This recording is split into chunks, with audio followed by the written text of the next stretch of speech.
How we rolling? Right into questions? Fine. If anybody got a question, feel free. So you had Noah Whittington and Coda Rise among the additions, but just walk us through the process on Noah in particular, because that seemed to come together pretty quickly.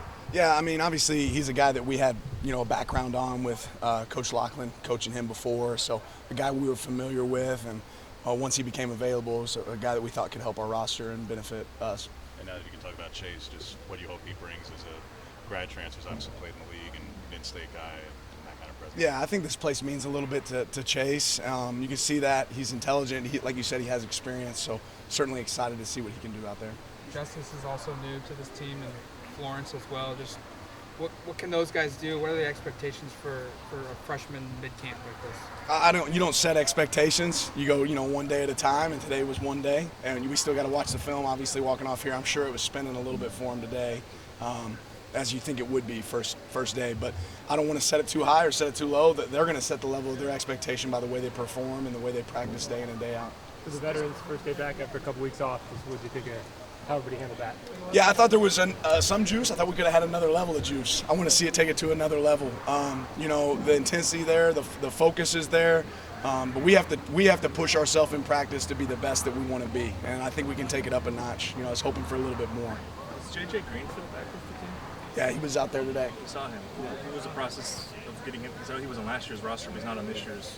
Yeah, I mean, he's gone through his own process and, been in the area. He's going to school here. He's a guy that, wanted an opportunity to come back, and we wanted to give him an opportunity to see what he can do. I'm going to get an update from you about Don Johnson, because his son tweeted last night. It sounds like things are in a positive direction there. If you could share an update on that. Yeah, I think, as we know right now with Don, it's still very serious. It's still a very, a serious deal, but things are trending in a way that you're very hopeful. I think thoughts and prayers are continued, and we got to keep, hoping for the best. Play some guys on the staff with the league and Brent moving on. Have you figured out how you're going to be filling those spots? Yeah, we always have a plan, kind of for what's next. It's not really a stumble deal. It's next man up. We usually have a good idea where we want to go. You've said before how important position flexibility is. With the young guys, is that something you start them out with, or do you kind of want to let them get used to college ball a little bit and avoid that overload? Yeah, it's a good question. I mean, at the end of the day, for us, each guy's a little bit different, right? How fast do they pick it up? Are they drinking out of a water hose, or do they have it figured out? And we're going to give them as much as they can handle. So if he's able to handle multiple positions coming in, then we want to be able to do that. Where did Harrison and Devin fit? They're working an inside linebacker for us right now, learning both the money and the MAC. That's when we talk about position versatility, it's not going to be stuck on one or the other. It's the ability to kind of do both. Coach, obviously Bo Nix is a guy that you've gone against 3 times. You've obviously spent a tremendous amount of time thinking about him, game planning against him. Just curious how your perception of him as a player, as a person, has maybe changed now that you've had some time to work with him more hands-on. Bo's really what I thought he was. He's, extreme competitor, super smart. He works really hard at it, and I think he's really intentional. I think he would tell you he has a lot of things he can get better at, and I certainly agree. There's a lot of things that he can improve on, but he's attacking those every day, so I'm pleased to see that. What do you want to see from the quarterbacks as a group, both this week and heading into the first scrimmage a week from Saturday, so really the next 5-6 practices? Well, certainly one positive today is the offense had some explosive plays out there, which was exciting. On the same note, we also had some turnovers that I don't want to see, right? I thought we could have been a little bit better in our 2-minute scenario there at the end of practice with our offense and the operation there. So good job on the explosive plays, but we want to take care of the ball going forward. Coach Jaleel, one of those early enrollees in the DBs, with such a young cornerback room, what kind of steps are you kind of hoping to see from that group in the spring? Yeah, I mean, we want to throw them in there early, let them get some experience, and see how they take. I'm not a big believer in having guys learn and watch from the sideline. You want to be able to get mental reps when you can, but you can do that by getting reps. So we're going to throw those guys out on the field, coach them as we go. If there's things we can improve on, that's what we want to focus on. How much does it help to bring a guy like Christian, a proven Pac-12 guy, into that room?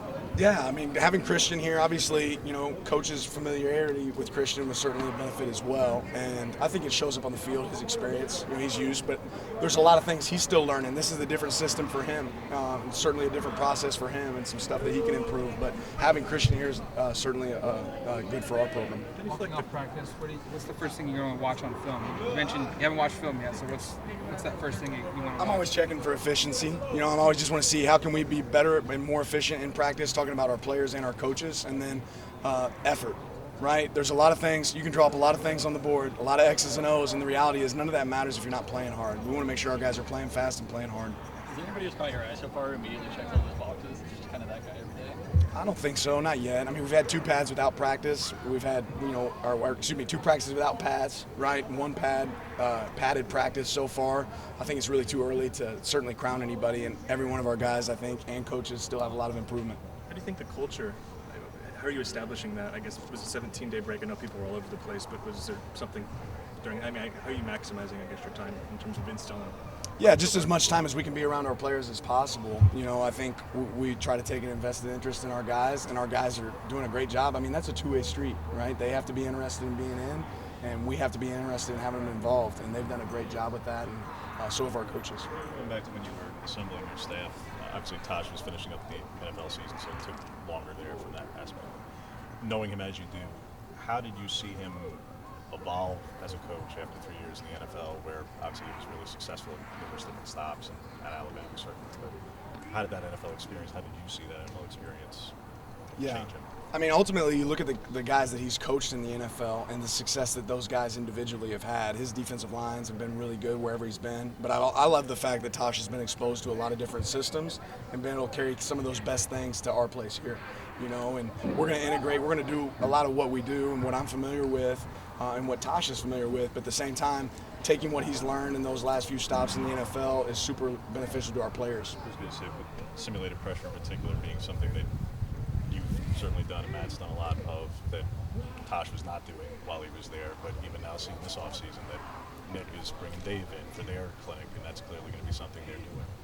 Do you feel like that you were at the forefront of that and that movement within the school? I mean, I'm a big believer in it. I think it makes you certainly successful, the simulated pressure piece. But if it's all you do, there's a way to attack it, just like anything on defense. So we have to be multiple. That's certainly that exposure for us is good. It won't be the only thing that we do. And he's familiar with it. He did some of that before in places he's been, so it's not, completely new to him. But it's something we will definitely carry. You mentioned doing 2-minute drill. How often do you do that this month, where either just a period or 2 in practice, you cut it loose and kind of play football? Yeah, we're going to try to create situations in practice a lot, right? And, today was 2-minute. It's something we can coach off of. We had a lot of 3rd and long emphasis today in practice, right? But we're going to try to create situations because we want to model the game as much as possible within practice and then coach those situations on film. You said you're going to emphasize special teams more, and the scrimmages themselves probably a week from Saturday will be when you start to pick that up.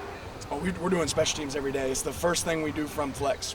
So I don't know if you guys are getting out there in time to see that or not, but the very first thing we do from flex period is going to special teams, and that's part of the emphasis there for us there. I think the place that we're different is how we do special teams. We break it down into more of an individual mode in a lot of our drill work, and we're still getting several special teams periods within practice as well beyond that period you see. That's one of the things that I asked was previously stumble bum was one of the first things, and that's such an iconic thing where you've been before. Is that still part of the thing, or is that just not something that Joe does? Oh, it's a huge piece of the equation for us. You're talking about stumble bum in particular? Yeah. Oh, we did that day one. Okay. Yeah, we've done that. That's a piece of something we've carried, but that's certainly not the only thing. If we do go out there and do stumble bum all practice, we're gonna have a lot of other things we got to work on. Joe, where you'd been, the save the block technique on special teams particularly was a core principle. Joe does, from my understanding, scrape the paint. It's a little bit different in terms of it's not hands on. What's your thoughts on how what you're looking to implement? Will it be what Joe looks to do with that on special teams on returns and that method versus the save the block? Joe has a great understanding of exactly what I want from a special team standpoint. At the end of the day, we want to own the ball. We want to make sure we have no penalties, right, and put ourselves in best position to score. We're going to create explosive plays on special teams. We're going to try to be dynamic on special teams. There's a lot of different techniques we'll coach within each phase of that.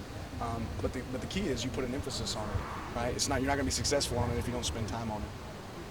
With Friday being pro day, I know these are obviously players you inherited, you have a chance to coach, but it's always a big day for a program and a big opportunity, and you have a top 10 projected guy going to be here and stuff, and former players, Thomas here. What are you hoping to see from these guys on pro day and what that opportunity will be? Well, I'm just proud that they're coming here to represent Oregon, and I'm excited that the teams that are coming here to see players that played at the University of Oregon. Obviously, this is a place where you can do it all, and the Pro Day is going to be, a great culmination for that opportunity for these guys that came and played here. Following up, is JJ on scholarship then, or is that something you can share? No, he is not. Has Eugene felt more like home to you, and what have you liked about this town so far? I mean, I love being outside right now. I love the environment. the culture, that we have and the alignment from top to bottom is obviously really special to me. I think that's something that's unique here. We have a true vision. I enjoy looking over and seeing our athletic director at practice, seeing people that care about the program at practice. That certainly matters to me, and our players. I think we have an opportunity to coach some of the best and attract some of the best here at our program. And I think you see that with the way we operate. But certainly a lot of room to improvement. First day of school yesterday for my young guys, so that was fun for them. They're loving Eugene. My wife's loving Eugene, so this has been a real blessing for us. Thank you, Coach. Appreciate it. Thank you.